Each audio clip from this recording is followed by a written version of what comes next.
Good day. How are you doing? I so miss you all. On Ascension Day, I would like to share a few thoughts reflecting on Matthew 7 verse 7, where Jesus says, "Seek and you will find." I still remember long ago how we used to play hide and seek. The children in the neighborhood would come together. There were no security walls then, and we would start the game.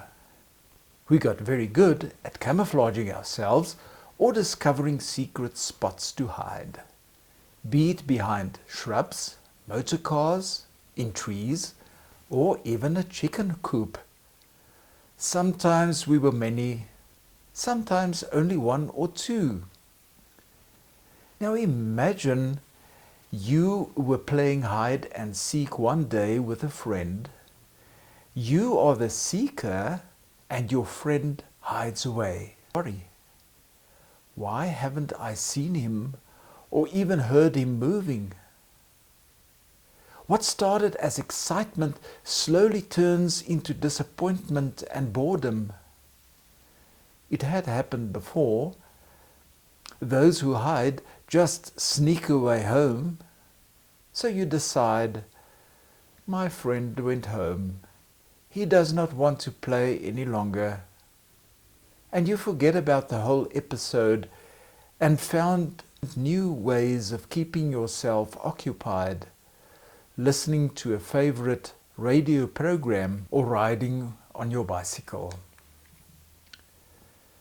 So many of us feel as if Jesus is playing a game of cosmic hide and seek with us. We want Jesus to come out of hiding and shout out aloud, "Home free." A child dies and we ask, where is Jesus? A promising teenager contracts an incurable disease and we wonder, why does Jesus allow this to happen?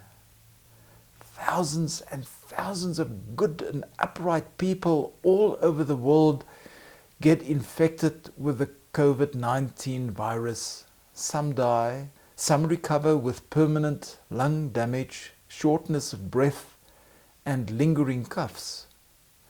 Others still recover completely or do not even develop any symptoms. And we think, why don't Jesus do a miracle now that we need it? I think the early followers of Jesus felt the same.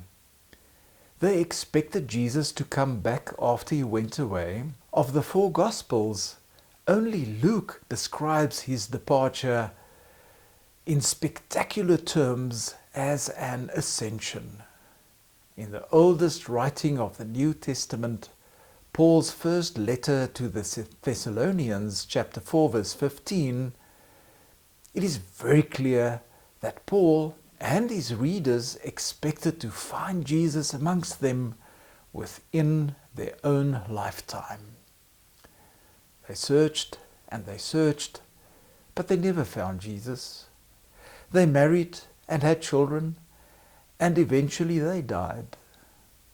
The children took the place of their parents searching to find Jesus, but they too died before it happened. And so, generation after generation, people went on expecting to find Jesus after he had returned to earth, all in vain. No Jesus. And this hide and seek game has been going on for centuries now, with new seekers taking the place of the old ones. We wait and we wonder and we become bored, and people ask questions to no avail. The Gospels tell us that Jesus appeared to his disciples after his crucifixion, but they did not recognize him. So perhaps Jesus wants to be found, but we don't recognize him.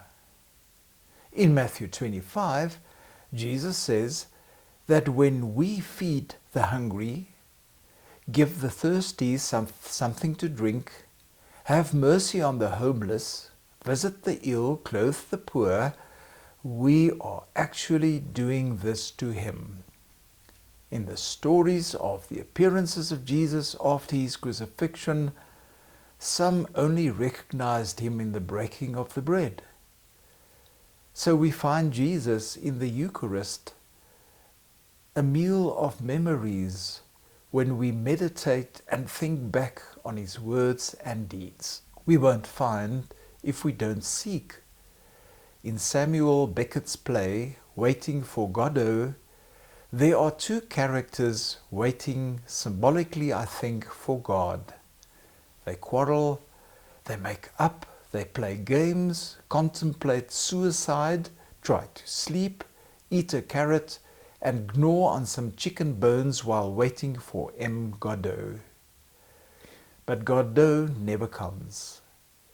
So for Beckett, it is absurd to wait for God while neglecting our own responsibilities. It is a passive sort of waiting, an absurd way of playing hide and seek. Some people leave the game. While searching for Jesus, thieves broke into their homes. Someone close to them was shot. A trusted one disappointed them or abused them or violated them. And then they say, "Why is Jesus in hiding? He could have caught them red-handed." Then there are those who continue searching for Jesus in whatever form he may appear to us. They find and lift up their fellow human beings. They feed and visit and console and wipe down tears, or grow a business and employ persons who are close to being unemployable. I'm sure you know the story told of Martin Luther. Someone asked him what he would do if Jesus would return on the following day. He replied, "I am still going to plant my cherry tree this afternoon." Luther was all for an active sort of waiting. And so, as we celebrate Ascension Day, the cosmic departure and hiding away of Jesus, let's remind ourselves that Jesus is to be found in a friend, a family member, a bird with a broken wing, or a memory. Just seek and you will find. Amen. It was so great to have had you with us. Hope to see you on Sunday.